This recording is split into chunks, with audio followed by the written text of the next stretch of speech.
Hello everyone, I welcome you all to let's crack UPSC CSC.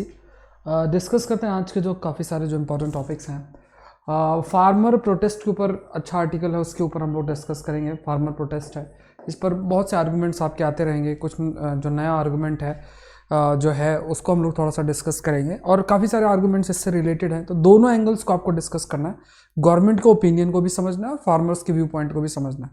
दोनों का view point आपको लेकर चलना है, ठीक है। सो फार्म बिल्स के बारे में मैंने बहुत ही डिटेल्ड एक सेशन आपका लिया था, और एक सेपरेट सेशन भी आई विल टेक, ठीक है, जिससे कि आप उसको देख सकते हैं। उसका भी बहुत अच्छा टॉपिक है पॉलिटी का। पॉलिटी सेक्शन के अंदर कन्वर्जन और इंडिविजुअल चॉइस, जैसे सपोज करो यूपी में या मध्य प्रदेश में लॉ लेकर आया गया है दैट इज़ रिलेटेड विथ जो कन्वर्जन है, रिलीजियस कन्वर्जन है, और मैरिज को भी एक उसमें एक आप कह सकते हो इंक्लूड किया गया है। तो उससे रिलेटेड कुछ पॉइंट्स इसके अंदर दिए गए हैं, तो वो हम लोग डिस्कस करेंगे। इसमें दो केसेस बहुत इंपॉर्टेंट है, वो डिस्कस करेंगे। उसका नए जो आपके प्रेसिडेंट आए हैं यूएसए के, जॉय बिडेन, उनके आने से वेस्ट एशिया में सर्टेन जो चेंजेस है वो क्या है। ब्रह्मपुत्र रिवर में चाइना डैम बना रहा है, उसका क्या इंपैक्ट होगा वो हम लोग जानेंगे, वो डिस्कस करेंगे।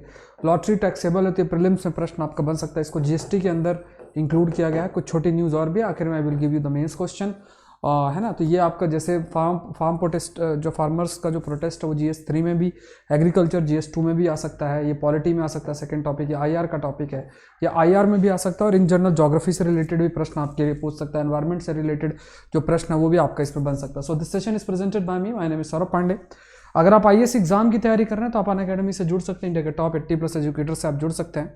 एग्रीकल्चर ऑप्शनल बहुत इंपॉर्टेंट है आपके लिए। एग्रीकल्चर जो ऑप्शनल है, एग्रीकल्चर ऑप्शनल आपके लिए इंपॉर्टेंट इसलिए हो जाता है बिकॉज क्योंकि आपके लिए एक तो इंडियन फॉरेस्ट सर्विस का एक रास्ता खुल जाता है, साथ में बहुत हाई स्कोरिंग ऑप्शनल है ये। बहुत ही कम लोग इसमें मतलब मेंस लिख पाते हैं, क्लियर नहीं कर पाते हैं ज़्यादातर जो एग्रीकल्चर को आप कह सकते हो, जैसे जो एग्रीकल्चर का डिग्री लेते हैं तो वो मेनली बहुत सारे बच्चे प्रीलिम्स ही क्लियर नहीं कर पाते, बट जो क्लियर कर पाते हैं प्रीलिम्स को उनके पास बहुत अच्छी अपॉर्चुनिटी होती है, क्योंकि बहुत हाई स्कोरिंग है। अगर आप चाहो तो 2019 का पेपर देख सकते हो।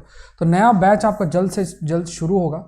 अगर आपने नहीं ज्वाइन किया तो आप ज्वाइन कर सकते हैं अनअकैडमी को, और unacademy.com या अनअकैडमी लर्निंग ऐप आपको डाउनलोड करना है तो आप जो है GS के लिए प्लस का सब्सक्रिप्शन ले सकते हैं 1 ईयर या 2 ईयर्स का। कोड याद रखना है SPLIV कोड, जैसे ही आप इस्तेमाल करोगे जो अमाउंट है that amount will reduce by 10%। इसी तरीके से आइकॉनिक सब्सक्रिप्शन आप ले सकते हैं 1 ईयर या 2 ईयर्स का, 3 ईयर्स का आप ले सकते हैं, है ना, जिसमें आपको मेंटर सेपरेट असाइन रहेंगे। पूरी क्लासेस भी आप देख सकते हो, साथ में आपको मेंटर भी असाइन रहेंगे, तो उसमें भी आप SPLIV कोड यूज़ करोगे, amount will reduce by 10%। Optional का आप सब्सक्रिप्शन ले सकते हो जिसमें 1 ईयर या 2 ईयर्स या 3 ईयर्स का आप ऑप्शनल का भी ले सकते हो, जिसमें सारे ही ऑप्शनल आप देख सकते हो, बट आपको एक ही ऑप्शनल करना है तो आप चूज़ कर सकते हो। अगर आप SPLIV कोड अगेन आप इस्तेमाल करते हो, amount will reduce by 10%। First topic है personal choices, the constitution endurance. So ये बहुत इंपॉर्टेंट है, पर्सनल चॉइसेस, ठीक है। जो पर्सनल चॉइसेस हैं बहुत ज़्यादा संविधान में भी अगर आप बात करो, चाहे वो राइट टू प्राइवेसी हो या एक फ्रीडम की जब बात होती है तो उस पर बहुत ज़्यादा एम्फोसाइज भी किया गया है। सो इसी के कंटेक्स्ट में अगर आप इस आर्टिकल को देखते हो, ठीक है, इसी के कंटेक्स्ट में अगर इस आर्टिकल को अगर आप इसको ध्यान दो तो इसमें बहुत से पॉइंट्स हाईलाइट किए गए हैं, और वो हम लोग डिस्कस करते हैं। देखो यहाँ पे पहली चीज़ तो ये है कि इलाहाबाद हाई कोर्ट ने कहा था, लास्ट मंथ कहा था, that religious conversion even made solely for the purpose of marriage constituted a valid exercise of a person's liberty. The High Court ruled that the freedom to live with a person's one's choice is intrinsic to the fundamental right to life and personal liberty. अब ये बहुत ज़रूरी है। देखो यहाँ पे अगर कई जो स्टेट हैं वो लॉ लेकर आए हैं, और उन्होंने कहा कि जो मैरिज है, मैरिज भी अगर सपोज करो मैरिज या एलियोरमेंट के थ्रू कन्वर्जन्स किए जा रहे हैं, सो उसमें उन्होंने सर्टेन आप कह सकते हो कि कुछ प्रोविजंस रखे हैं कि पेनल्टी भी लग सकती है या जेल टर्म्स भी हो सकती है, इस तरीके की चीज़ें हो सकती हैं। तो मैरिज को भी बेसिस बनाया गया है कि ये भी कन्वर्जन के लिए इस्तेमाल हो सकता है। कोर्ट का कहना है, ये पॉइंट आप हाईलाइट कर सकते हो, इवन इलाहाबाद हाई कोर्ट ने भी इस चीज़ को कहा है कि ये क्या है कि अगर सपोज करो रिलीजियस कन्वर्जन्स किया भी जाता है और for the purpose of marriage के पर्पज़ को अगर आप कंसिडर भी करते हो, तो यहाँ पे क्या है, ये पर्सन की लिबर्टी पर ये पर्सन की लिबर्टी है, वो उसकी खुद की चॉइस है कि जो कंसर्न पर्सन है वो कंसर्न पर्सन आप कह सकते हो कि अगर वो अपने आप को जैसे अपने फ्रीडम का इस्तेमाल करके अगर उस रिलीजन को प्रैक्टिस प्रोफेस करना चाहता है तो वो उसके लिबर्टी के अंदर है, वो उसका पर्सनल लिबर्टी है, वो उसका पर्सनल चॉइस है। तो ये एक पॉइंट आपका हाईलाइट किया गया। तो यहाँ पे कहा गया कि ये एक चॉइस जो है वो इंट्रिंसिक है ना, और ये जो चॉइस करने की जो चॉइस करने का ऑप्शन है वो आपका फंडामेंटल राइट्स के अंदर आएगा। और कौन से फंडामेंटल राइट है? Life and personal liberty, right to life and की बात कर सकते हो, या फ्रीडम की अगर आप बात कर सकते हो तो उसके अंदर आपका ये इंक्लूड होगा। दूसरा कहा गया कि our society rested on the foundation of individual dignity.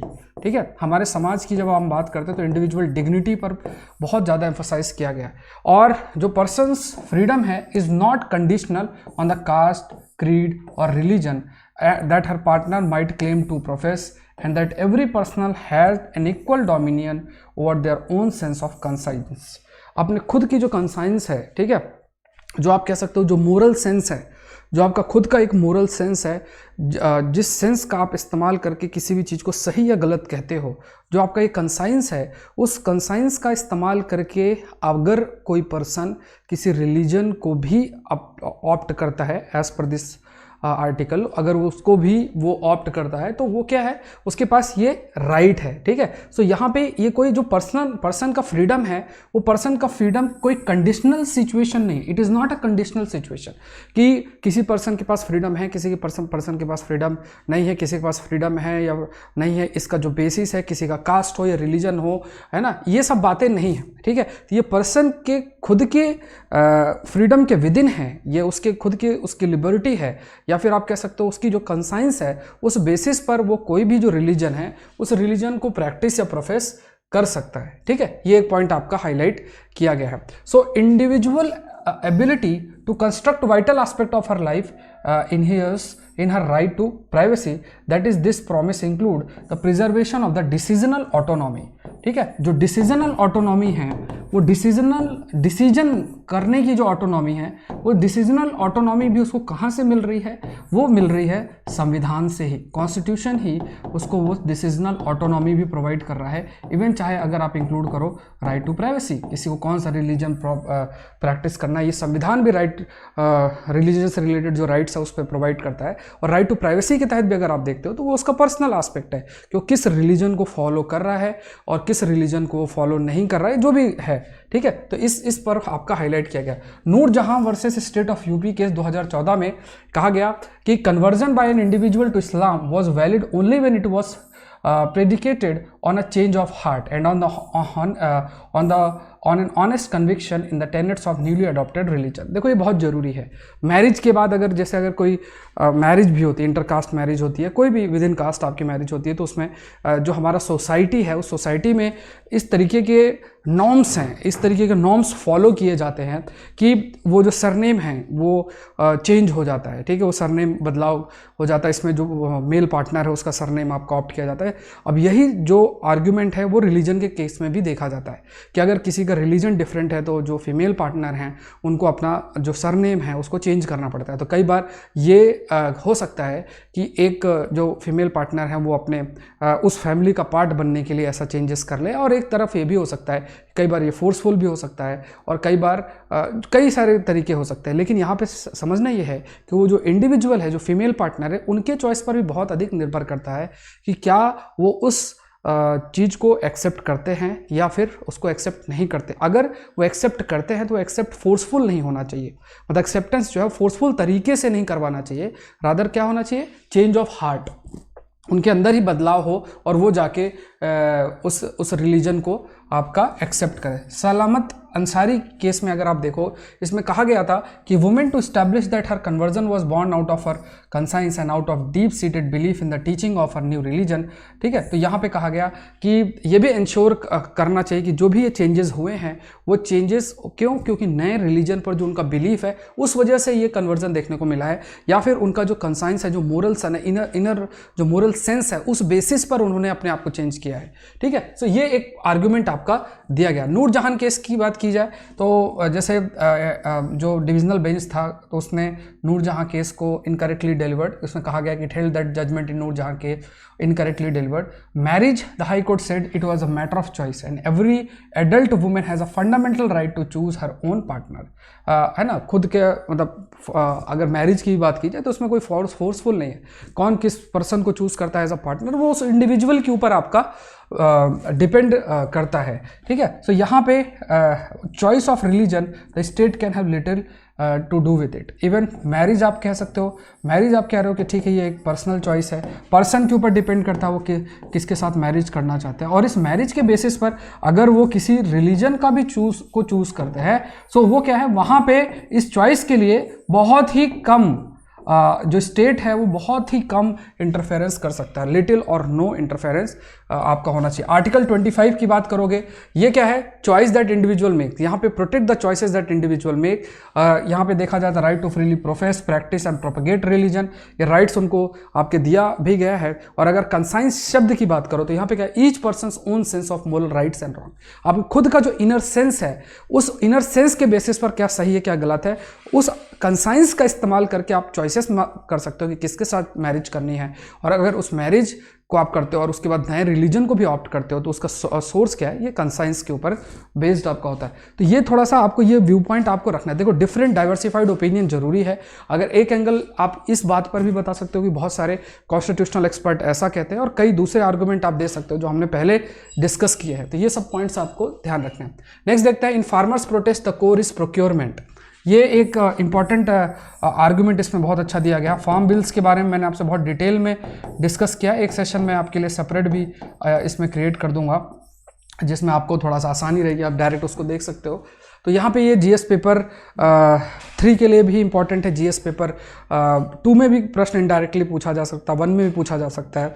अभी सरकार और उनके बीच में, फार्मर्स के बीच में बातचीत भी हुई है। सरकार ने 8 अमेंडमेंट्स जो है वो प्रपोज किए हैं, ठीक है। उसके बाद एश्योरेंस दिया है कि मिनिमम सपोर्ट प्राइस जो है फार्मर्स को दिया जाएगा, ठीक है। मतलब ऑलरेडी सरकार ने इस चीज़ को नहीं कहा है। अगर आप फार्म बिल्स की बात करोगे तो उसमें ये मेंशन नहीं है कि एमएसपी जो है वो नहीं दिया जाएगा। एमएसपी है बट फार्मर्स के पास ऑप्शंस जो है वो क्रिएटेड है। ऑप्शंस है कि वो सिर्फ एपीएमसी मंडीज़ में ही नहीं दूसरी जगह पे अपने सेल कर सकते हैं। बट फार्मर का फियर ये है कि हो सकता है धीरे धीरे जब प्राइवेट प्लेयर्स की एंट्री हो जाएगी तो हो सकता है कि जो ये सरकार की तरफ से प्रोक्योरमेंट किया जाता है वो प्रोक्योरमेंट ना किया जाए, एमएसपी उनको मिलेगी नहीं, और जो उनको आसानी से जो एक आप कह सकते हो कि प्रोक्योरमेंट के थ्रू जो एक उनकी अर्निंग हो पाती है, उनके जो आप कह सकते हैं कि जो फूड ग्रेन्स को सरकार बाय करती है और उससे जो अर्निंग करते हैं वो धीरे धीरे फ्यूचर में रुक सकता है, क्योंकि हमारे मैक्सिमम जो फार्मर्स है स्मॉल और मार्जिनल है, इसलिए उनको ज़्यादा इस चीज़ की चिंता है। खासतौर से पंजाब और हरियाणा के फार्मर्स की बात की जाए तो बहुत ज़्यादा जो अमाउंट है जो प्रोड्यूस करते हैं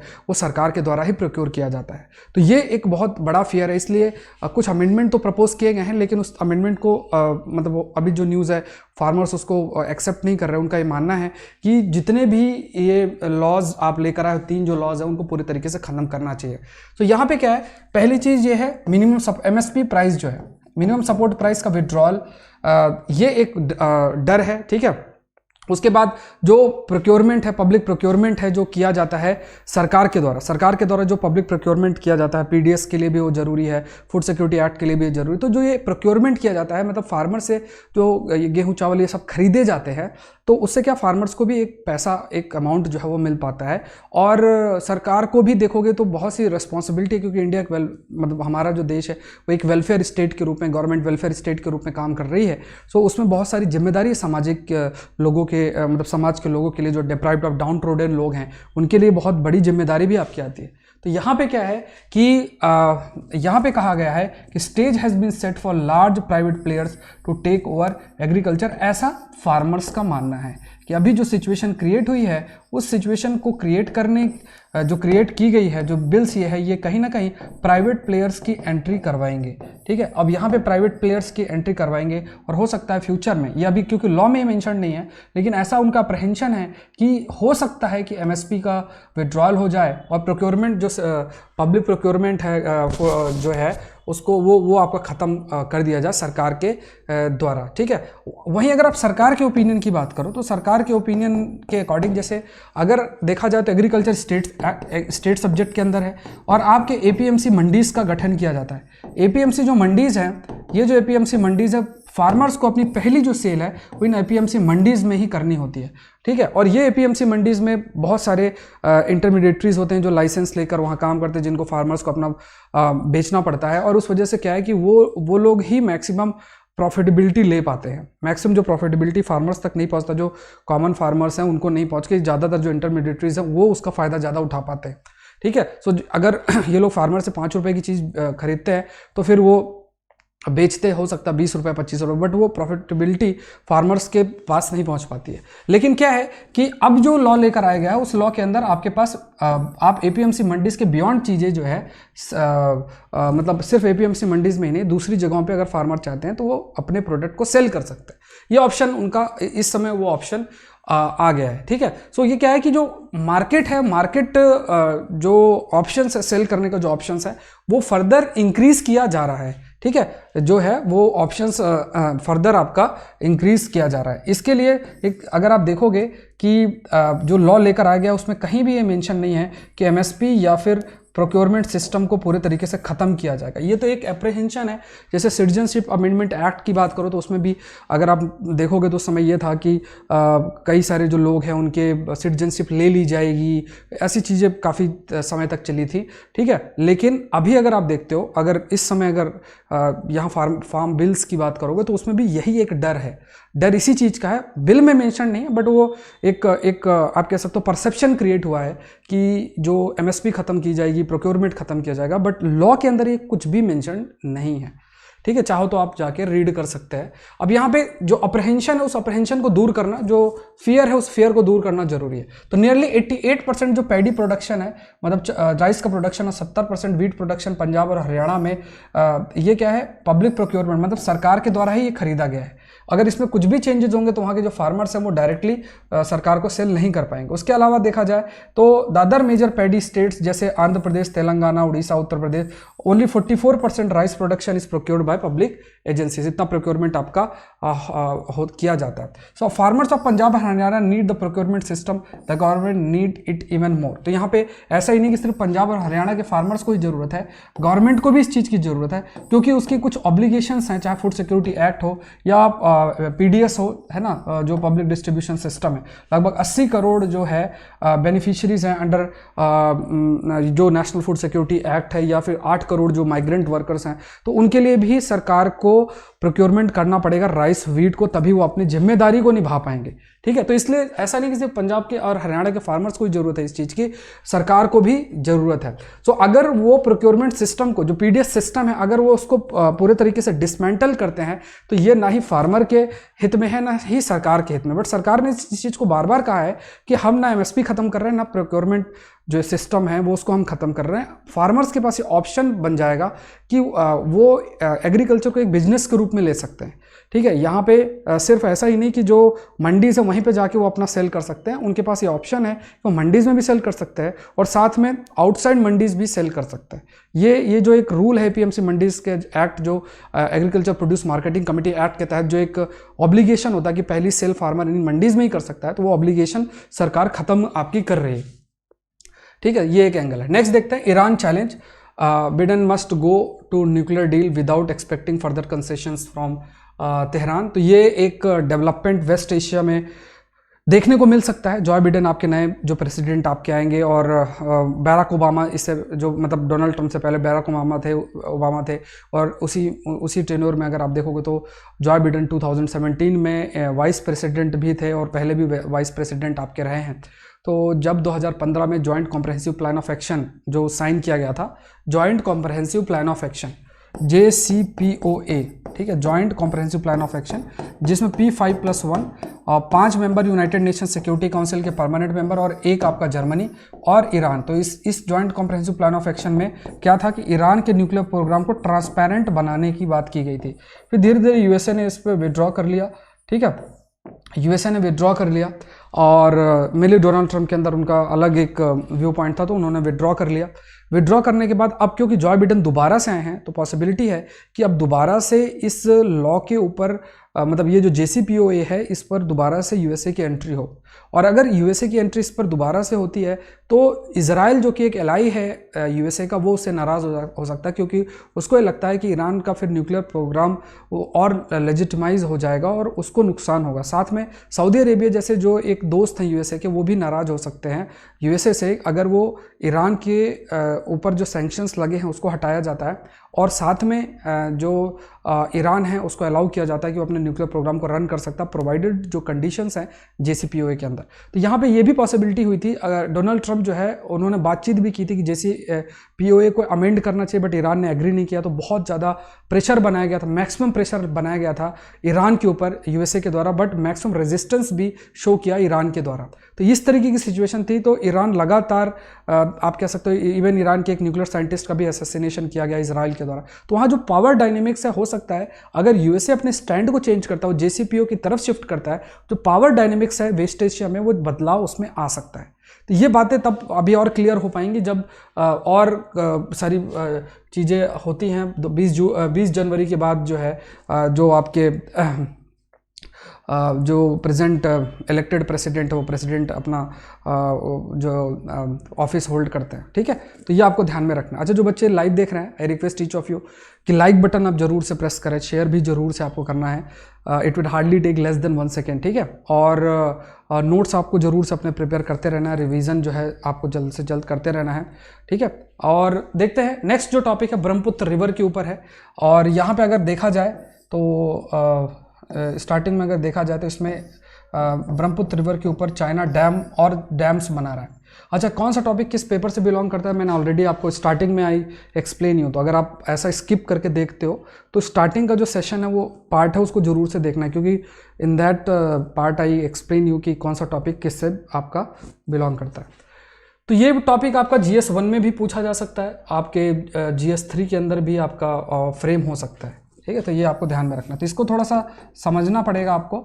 और कभी भी ऐसा ही जो क्वेश्चन आपका फ्रेम होता है, उस क्वेश्चन को लिखने के लिए, ठीक है, और उसमें आप मैप बनाने का बहुत आपके पास स्कोप रहता है। इधर से आपकी ब्रह्मपुत्र रिवर आती है, ठीक है। तो ब्रह्मपुत्र जो ये रिवर है, ये क्या है, ये बांग्लादेश है, ये आपका इधर आपका भूटान है, ठीक है, ये आपका तिब्बत है, यहाँ से ये रिवर आती है। और इस रिवर में अगर आप डैम बनाते हो यहाँ पे, तो जो वाटर का फ्लो है, इस जगह पे जो वाटर फ्लो होता है, ये काफ़ी कंट्रोल किया जा सकता है। मतलब जब बहुत अधिक पानी है तो पानी छोड़ा जा सकता है, तो फ्लड की सिचुएशन आ सकती है। पानी नहीं है तो फिर पानी को रोका जा सकता है, तो सूखे की स्थिति आ सकती है। तो यहाँ पे इवन जो काजीरंगा जैसे नेशनल पार्क है, वो भी आपके अफेक्ट होंगे, तो इकोलॉजी भी अफेक्ट हो सकती है ना वहाँ की, क्योंकि फूड जो इकोलॉजी है और या जो फॉरेस्ट एरिया है, वहाँ के लिए जो ब्रह्मपुत्र रिवर है बहुत इंपॉर्टेंट है। ब्रह्मपुत्र रिवर और उसकी जो बेसिन रिवर्स है बहुत ज़्यादा इंपॉर्टेंट है। तो अगर वहाँ पे पानी की कोई भी चेंजेस आते हैं, वाटर बहुत अधिक हो या बहुत कम हो, दोनों ही केस में जो इकोलॉजी है वो काफ़ी आपकी अफेक्ट होगी। फ्लड की सिचुएशन या ड्रॉट की सिचुएशन आपकी क्रिएट हो सकती है। तो ज़्यादा से ज़्यादा जो डैम है, वो डैम आपके बनाने की चाइना कोशिश कर रहा है। हो सकता है बाद में, क्योंकि उसको पता है क्लाइमेट चेंज होगा, पानी की कमी होगी, तो जब ज़रूरत पड़ेगी तो पानी के को कंट्रोल कर सकता है। अब देखो, जैसे इंडिया और पाकिस्तान के बीच में एक सेपरेट एग्रीमेंट है, इंडिया और पाकिस्तान ने इंडस वाटर ट्रीटी साइन कर रखा है। ऐसा कोई भी एग्रीमेंट वाटर शेयरिंग से रिलेटेड इंडिया और चाइना के बीच में नहीं है, ये आपको ध्यान में रखना है, ठीक है। तो ये एक एंगल है जो आपको ध्यान में रखना है। सो यहाँ पे कहा गया है कि carefully monitors all developments on the Brahmaputra river, Beijing said.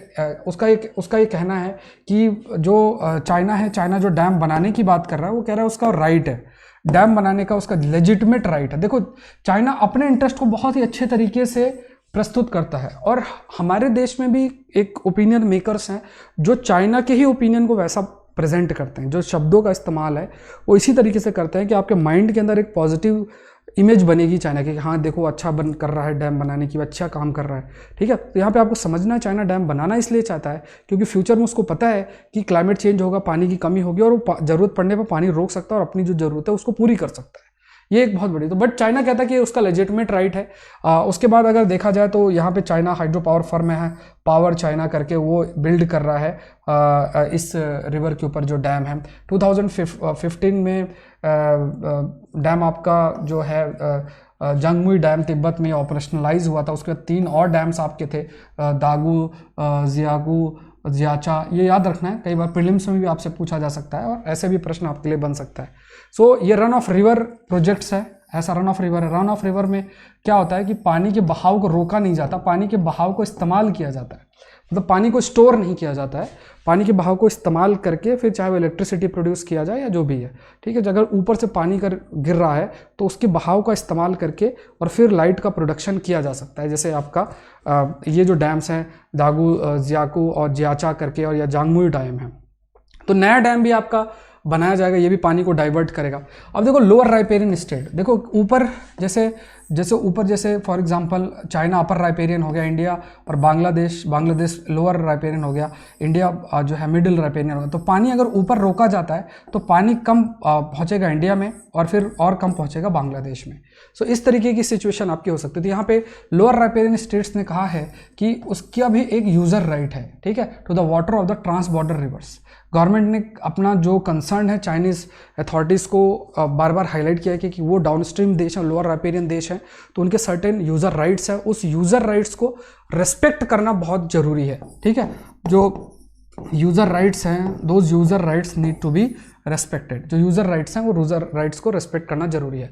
Next है lottery, gambling and betting taxable under GST act. So यहाँ पे प्रीलिम्स के अंदर आपका प्रश्न इसमें स्टेटमेंट बेस्ड बन सकता है। सो आपको बस याद रखना as per the court, honourable court, इसमें बहुत डिटेलिंग में नहीं जाना है, बट जीएसटी जो एक्ट है उस जीएसटी एक्ट के अंदर लॉटरी, बेटिंग और गैम्बलिंग को भी इसके अंदर इंक्लूड किया गया है।